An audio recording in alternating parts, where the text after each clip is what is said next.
I had barely taken my first bite when my own daughter looked across the restaurant and said loudly, "Dad, you look like a beggar. Please don't embarrass us." Every conversation around us seemed to stop. People turned their heads, and I could feel dozens of eyes staring at me. I looked down at my old jacket. It was clean but worn after years of use. I smiled quietly and reached for my wallet. "I'll just pay for my meal and leave," I said. She rolled her eyes and laughed. "You probably can't even afford this place." Her husband smirked but said nothing. Before I could stand, the restaurant owner walked out of his office and headed straight toward my table. My daughter looked relieved, clearly expecting him to ask me to leave. Instead, the owner stopped beside me, his eyes filling with emotion. Then, in front of every customer, he placed a hand on my shoulder and said, "Sir, after all these years, I finally found the man who saved my life." The entire restaurant fell silent. My daughter slowly turned toward me, her face losing all color as the owner pulled out a chair and sat beside me, preparing to tell a story I had buried more than 30 years ago. The owner ignored everyone else in the restaurant and looked only at me. "Sir, you probably don't remember me," he said, his voice trembling. I smiled politely. "I'm afraid I don't." He laughed softly through tears.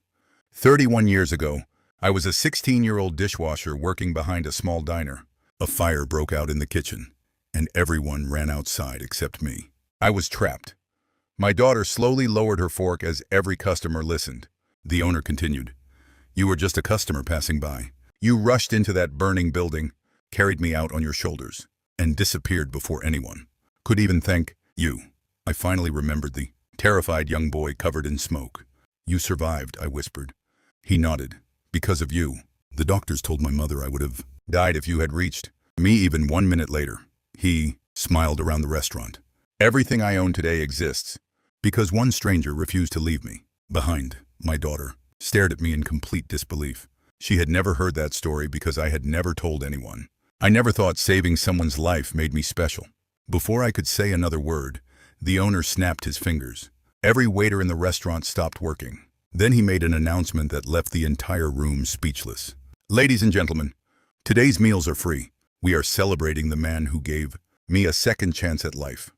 My daughter looked at me with tears forming in her eyes, but I could already see the regret she had spent years trying to hide. My daughter could not even look me in the eyes. The laughter that had filled the table only minutes earlier had disappeared. Customers began walking over one by one, shaking my hand and thanking me for what I had done decades ago. I smiled politely, wishing the attention would end. Then the restaurant owner returned carrying an old framed newspaper clipping. He placed it in front of my daughter. The headline read, "Unknown Hero Saves Teenager from Restaurant Fire." The photograph was blurry, but the man carrying the unconscious boy out of the flames was unmistakably me. My daughter slowly picked up the frame with trembling hands. "Dad, why didn't you ever tell us?" I looked at her calmly. "Because I didn't save that boy to become a hero. I saved him because it was the right thing to do." The owner quietly nodded. "That's exactly why I've spent 31 years trying to find you." He then reached into his pocket and handed me a small envelope. "I've carried this with me for years, hoping one day I'd meet you again." Inside was a faded photograph of the two of us taken outside the hospital after the fire. On the back, his late mother's handwriting read, "If you ever find this man, tell him he gave my son a future." My eyes filled with tears. Just then, a black luxury car stopped outside the restaurant. Two men in expensive suits stepped inside, walked directly toward our table, and one of them looked at me before asking, "Mr. William Harper?" I nodded. The man smiled respectfully and said, "Sir, we've been searching for you all morning. There's someone very important waiting to thank you." My daughter could not even look me in the eyes. The laughter that had filled the table only minutes earlier had disappeared. Customers began walking over one by one, shaking my hand and thanking me for what I had done decades ago. I smiled politely, wishing the attention would end. Then the restaurant owner returned carrying an old framed newspaper clipping. He placed it in front of my daughter. The headline read, "Unknown Hero Saves Teenager from Restaurant Fire." The photograph was blurry, but the man carrying the unconscious boy out of the flames was unmistakably me. My daughter slowly picked up the frame with trembling hands. "Dad, why didn't you ever tell us?" I looked at her calmly. "Because I didn't save that boy to become a hero. I saved him because it was the right thing to do." The owner quietly nodded. "That's exactly why I've spent 31 years trying to find you." He then reached into his pocket and handed me a small envelope. I've carried this with me for years, hoping one day I'd meet you. Again, inside was a faded photograph of the two of us taken outside the hospital after the fire. On the back, his late mother's handwriting read, "If you ever find this man, tell him he gave my son a future." My eyes filled with tears. Just then, a black luxury car stopped outside the restaurant. Two men in expensive suits stepped inside, walked directly toward our table, and one of them looked at me before asking, "Mr. William Harper?" I nodded. The man smiled respectfully and said, "Sir, we've been searching for you all morning. There's someone very important waiting to thank you." I followed the two men outside, still wondering who could possibly be looking for an old retired man like me. Parked beside the luxury car was another black vehicle, and standing next to it was an elderly gentleman with silver hair and a walking cane. The moment he saw me, he slowly removed his hat and walked toward me with tears in his eyes. Before I could say a word, he wrapped his arms around me and whispered, "For 31 years, I've wanted to thank the man who saved my only grandson." It was the restaurant owner's grandfather. He explained that after the fire, his family had rebuilt everything from nothing. The small diner eventually grew into one of the largest family-owned restaurant chains in the state, with more than 80 locations. He looked at me and smiled. "None of it would exist today if you hadn't carried my grandson out of those flames." My daughter stood a few feet away, unable to believe what she was hearing. The old man then reached into his coat and handed me a thick envelope. "This belongs to you." I immediately shook my head. "I don't want money. I never saved anyone for a reward." He smiled gently. "Open it first."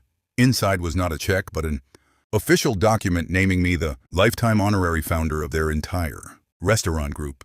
It also guaranteed that every meal I or my family ever ordered at any of their restaurants would be free for life. I smiled politely and said, "I appreciate this, but I only have one request." The old man nodded. "Anything." I looked back at the dining room, where several elderly people were quietly eating alone. "Instead of spending this on me, promise that every week you'll provide free meals to seniors who can't afford them." The old man's eyes filled with tears. He shook my hand and replied, "Mr. Harper, that may be the greatest idea anyone has ever brought to this family." My daughter burst into tears. She finally realized the man she had called a beggar was, in reality, the richest person at the table. Just then, the restaurant owner's phone rang. He answered it, listened for a few seconds, then turned toward me with a stunned expression. "Sir, there's another person here to see you, and they say you saved their life too." The restaurant owner looked toward the entrance, and everyone in the dining room turned to see who had just arrived. A woman in her late 50s slowly walked inside carrying a small cardboard box. The moment she saw me, she smiled through tears and said, "Mr. Harper, I never thought I'd get the chance to thank you in person." I searched my memory, but I could not recognize her face. She gently placed the box on the table and opened it. Inside were dozens of faded photographs, hospital records, and an old newspaper clipping. She picked up one picture showing a little girl sitting in a wheelchair. 30 years ago, my husband died suddenly. I had no money for my daughter's emergency surgery. I was standing outside the hospital, crying when a stranger paid every dollar without telling me his name. My daughter slowly looked at me. I quietly lowered my eyes. The woman continued, "The cashier secretly wrote your name on the receipt because I begged him to tell me who had saved my daughter. I've searched for you ever since."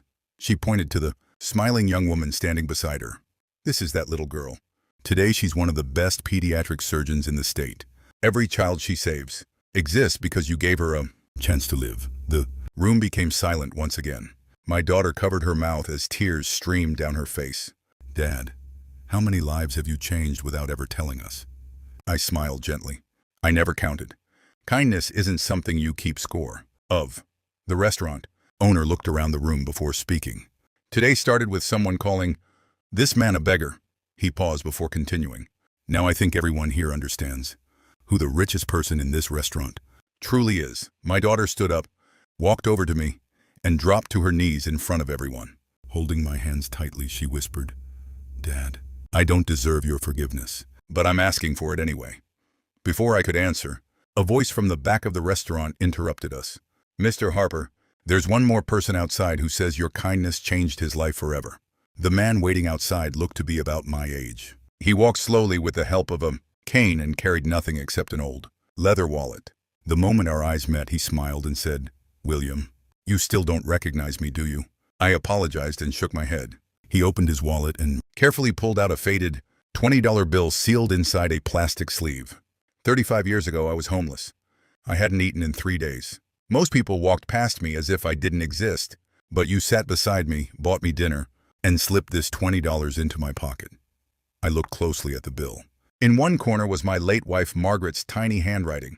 She used to write "God bless you" on every bill we gave to someone in need. Suddenly, I remembered the young man sitting alone under a bridge during a freezing winter evening. He smiled through tears. That $20 wasn't what saved me. It was the first time in years someone looked at me like I still mattered. He explained that he used the money to travel to a nearby town, found work at a small construction company, eventually started his own business, and today employed more than 400 people. Then he reached into his coat pocket and placed a document in front of me.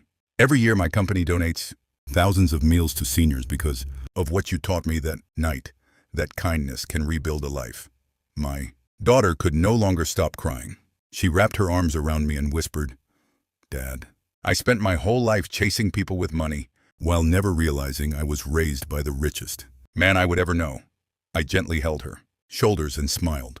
The richest people aren't the ones who have the most. They're the ones who leave the most behind in other people's lives. At that moment, every customer in the restaurant stood and applauded, not because I had wealth or success, but because they had just witnessed something far more valuable. My daughter looked at everyone before quietly saying, "From today forward, I will spend the rest of my life becoming the kind of person my father already is." The applause slowly faded as my daughter remained standing beside me, unable to hold back her tears. She turned toward every person in the restaurant and said, "Today I called my own father a beggar. But the truth is, I was the poorest person in this room because I had forgotten what real wealth looks like." Then, she hugged me tighter than she ever had before. I gently placed my hand on her shoulder and whispered, "Everyone makes mistakes. What matters is what you choose to become after them." The restaurant owner smiled and announced that, starting that very day, every location in his restaurant chain would serve free meals to seniors, one day each month in honor of my late wife, Margaret, whose quiet kindness had inspired so many lives. The businessman I had once helped while he was homeless promised to fund the program for as long as he lived, and the young surgeon whose life had been saved years earlier offered free medical checkups for elderly people who could not afford them. I stood there in silence, realizing that every small act of kindness I had almost forgotten had continued growing long after I walked away. My daughter looked at me and quietly asked, "Dad, after everything I said to you today, why didn't you get angry?" I smiled. "Because I spent my whole life teaching you how to stand after you fall. Today was simply your turn to get back up." She nodded through tears and replied, "I promise you, from this day forward, I'll make you proud." As we walked out of the restaurant together, she held my arm the same way Margaret used to. For the first time in years, it felt as if our family was whole again. I glanced back at the restaurant one last time and smiled, knowing that people would probably remember the successful owner, the wealthy businessman, or the famous surgeon. But I had learned something much greater. Money can buy a table in a restaurant, but only kindness can earn a seat in someone's heart. And in that moment, I realized I had never been a beggar. I had been richer than I ever knew. The end.